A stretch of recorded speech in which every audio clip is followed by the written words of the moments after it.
وَإِن نَكَثُوا أَيْمَانَهُم مِّن بَعْدِ عَهْدِهِمْ، اور اگر انہوں نے توڑ دیا ہے اپنی اس قسم کو اور معاہدے کو اس کے باندھنے کے بعد، وَطَعَنُوا فِي دِينِكُمْ، اور جبکہ وہ انہوں نے عیب لگایا ہے تمہارے دین کے معاملے میں، فَقَاتِلُوا أَئِمَّةَ الْكُفْرِ، تو اب جنگ کرو ان کفر کے اماموں سے۔ یہ ہے الفاظ جو بہت نوٹ کرنے کے۔ ائمۃ الکفر کون تھے جزیرہ نما عرب میں؟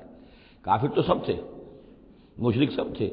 ائمۃ الکفر، ائمۃ الشرک، یہ قریش تھے، متولی کعبے کے، بتوں کے مجاور، یہ سارا مرکز جو ہے شرک کا جو بنایا، اللہ کے گھر کو توحید کا مرکز تھا اسے شرک کا اڈا بنا دیا۔ یہ ہے امام۔ جب تک ان کو شکست نہ دی جائے تو ظاہر بات ہے کہ جزیرہ نما عرب پر دین کے غلبے کا تصور نہیں ہے۔ چاہے وہاں کوئی فارمل حکومت نہیں تھی، کوئی سلطنت نہیں تھی، کوئی ریاست نہیں تھی، کوئی جو ہے فارمل دارالخلافہ نہیں تھا، لیکن معنوی اعتبار سے یہ ام القری، یہ مرکزی بستی ہے، یہ ہے اس پورے جزیرہ نما عرب کا صدر مقام ایک اعتبار سے، اور یہاں کے جو لوگ ہیں ائمۃ الکفر، ان کے ساتھ جنگ کرو۔ فقاتلوا ائمۃ الکفر، تو قتال کرو ان کفر کے اماموں سے۔ انہم لا ایمان لہم، ان کی کسی قسم کا کوئی پاس نہیں، ان کی کوئی قسمیں نہیں ہیں، کوئی اعتبار نہیں۔ لعلہم ینتہون، شاید کہ وہ باز آ جائیں، یعنی سختی سے شاید باز آ جائیں۔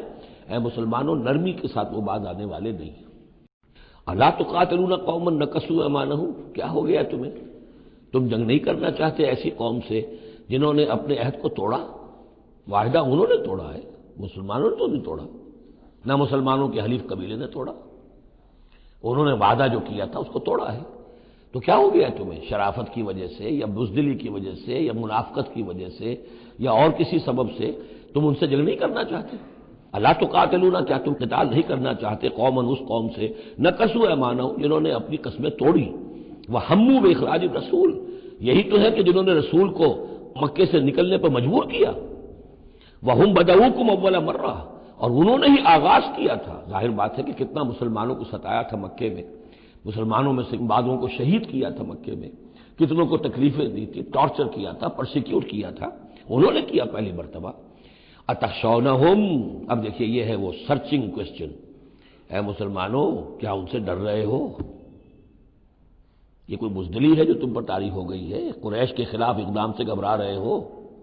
اتخشونہم فاللہ احق ان تخشوہ ان کنتم مؤمنین، تو اگر تم مومن ہو تو اللہ زیادہ حقدار ہے کہ تم اس سے ڈرو۔ اب یہ اس کا حکم ہے، تمہیں اقدام آخری کرنا ہے۔ قاتلوہم، کرو جنگ ان سے، یعذبہم اللہ بایدیکم، اللہ تعالی عذاب دے گا انہیں تمہارے ہاتھوں، ویخزہم، اور ان کو رسوا کرے گا، وینصرکم علیہم، اور تمہاری مدد کرے گا ان کے خلاف، وَيَشْفِ صُدُورَ قَوْمٍ مُؤْمِنِينَ، اور اہل ایمان کے سینوں کی جلن کو دور کر دے گا، ٹھنڈک عطا فرمائے گا۔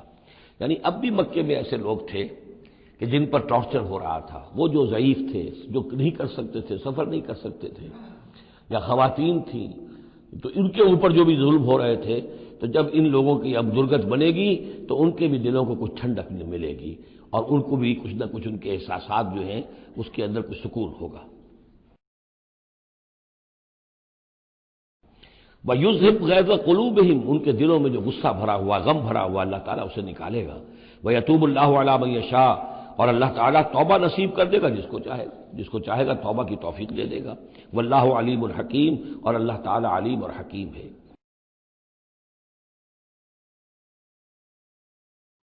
اب تیسری مرتبہ وہ آیت آ گئی ہے قرآن میں، ام حسبتم ان تترکوا، ام حسبتم ان تدخلوا الجنة ولما يأتكم مثل الذين خلوا من قبلكم مستهم البأساء والضراء وزلزلوا حتى يقول الرسول والذين معه متى نصر الله الا ان نصر الله قریب۔ اسی طرح پھر یہ آیت ہے 214 سورہ بقرہ کی، 142 سورہ آل عمران کی، ام حسبتم ان تدخلوا الجنة، اب یہ تیسری مرتبہ ام حسبتم ان تترکوا، اور یہ آیت نمبر 16 ہے، 1 اور 6 کو بھی جمع کریں گے تو 7 بنے گا۔ ام حسبتم ان تترکوا، تم چھوڑ دیے جاؤ گے، ولما یعلم اللہ الذین جاہدوا منکم، ابھی تو اللہ نے دیکھا ہی نہیں کون ہے تم میں سے حقیقتاً جہاد کرنے والے۔ دوسری قوموں کے خلاف جہاد کرنا اور تھا، اب اپنی قوم کے خلاف جہاد کرنے کے لیے جانا ظاہر بات ہے کہ اس کے اندر ایک اور اضافی امتحان ہے جو اللہ تمہارا لے لینا چاہتا ہے۔ وَلَمْ يَتَّخِذُوا مِن دُونِ اللَّهِ وَلَا رَسُولِهِ وَلَا الْمُؤْمِنِينَ وَلِيًّا، اور دیکھ لینا چاہتا ہے اللہ کہ کون ہے وہ لوگ کہ جو اللہ کے سوا اور اس کے رسول کے سوا اور اہل ایمان کے سوا کسی کے ساتھ دلی تعلق، دلی محبت اور دلی رازداری کا کوئی تعلق نہیں رکھتے۔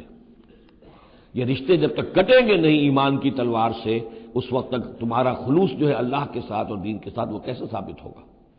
واللہ خبیر بما تعملون، اور جو کچھ تم کر رہے ہو اللہ اس سے باخبر ہے۔